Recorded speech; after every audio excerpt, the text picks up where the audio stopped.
When I bought my lakeside cabin 10 years ago, it was just a quiet escape from the noise of the city, a little plot nestled between pine trees and the gentle curve of Clearbell Lake.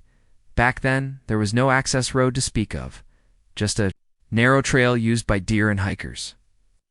I spent 3 full summers, a lot of sweat and more money than I care to admit, grading, leveling, and eventually paving a simple access road that connected my property to the lakefront.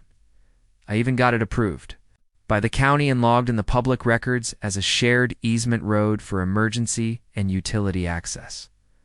For years, no one bothered me. That is, until the HOA formed. Now, let me be clear.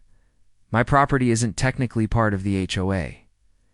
The new Clearbell Lakeside Association was formed 2 years ago when several new families moved into a development built up the hill from the lake. They decided to beautify the area, impose order, and, predictably, enforce control. I didn't mind until they did. Enter Karen, the freshly elected HOA president. A 50-something woman with a love for floral blouses, clipboards, and a voice that could curdle milk.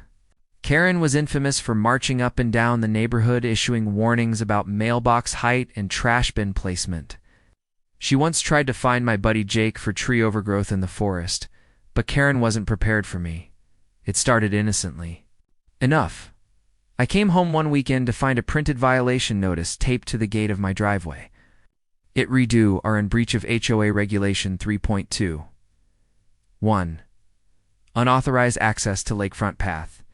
A fine of $250 will be assessed. Future violations may result in additional fees or legal action. I laughed at first, thinking it was a mistake. I wasn't, even in the HOA. So I crumpled it and tossed it in the bin. The next weekend I came back to chains across the lake access road. My road. In a private HOA property, no trespassing. Sin nailed into a tree near the lake. Now I wasn't laughing. I drove straight to Karen's house.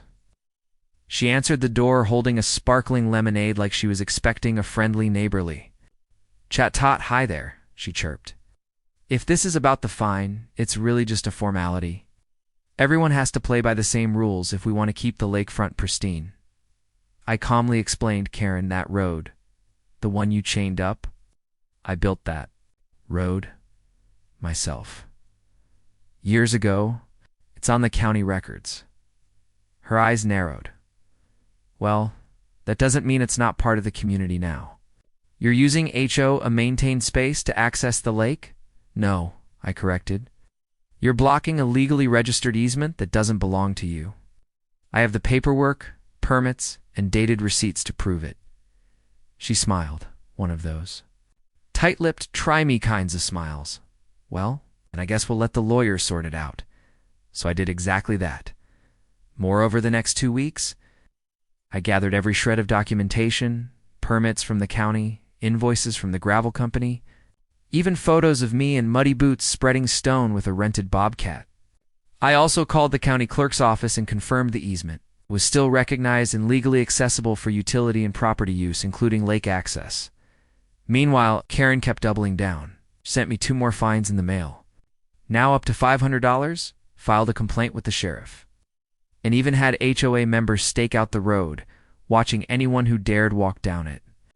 They took photos of teenagers paddleboarding and accused me of encouraging trespassers. The sheriff came out once and left shaking his head. "Looks like a civil matter," he said. "But between you and me, that lady's wound tighter than barbed wire." Then came the HOA meeting. Karen, puffed up in a lavender pantsuit, called an emergency session in the community clubhouse to vote on whether to pursue a civil injunction against me for illegal lake usage. I wasn't invited, but I showed up anyway, with a fold-out poster, board covered in maps, permits, and a notarized letter from the county confirming my access.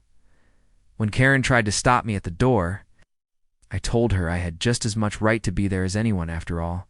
If she was trying to sue me, I, at least, deserved a hearing. The room was filled with about 30 residents, many of whom were just starting to get tired of Karen's drama. I introduced myself and calmly walked them through everything. How I built the road before the HOA existed. how the easement was on public record, how I'd maintained it entirely at my own expense, and how the HOA had zero legal claim over it. Then I pulled out the final nail in the coffin, a letter from a local judge, issued just the day before, affirming that my access rights were not to be interfered with and that any obstruction like chains, signs, or fines could result in criminal charges for harassment or trespassing. Silence. Karen turned beet red. Her little stack of fine slips trembled in her hand. She tried to argue something about setting a precedent, but no one was listening. A few people clapped. That night, the chains were gone. Signs disappeared. The next weekend I held a lake cookout on my property. Grilled burgers, live music, and a free access thanks to the real road builder. Sign in front of my dock. Most of the neighbors came, even a few from the HOA board. Karen stayed home,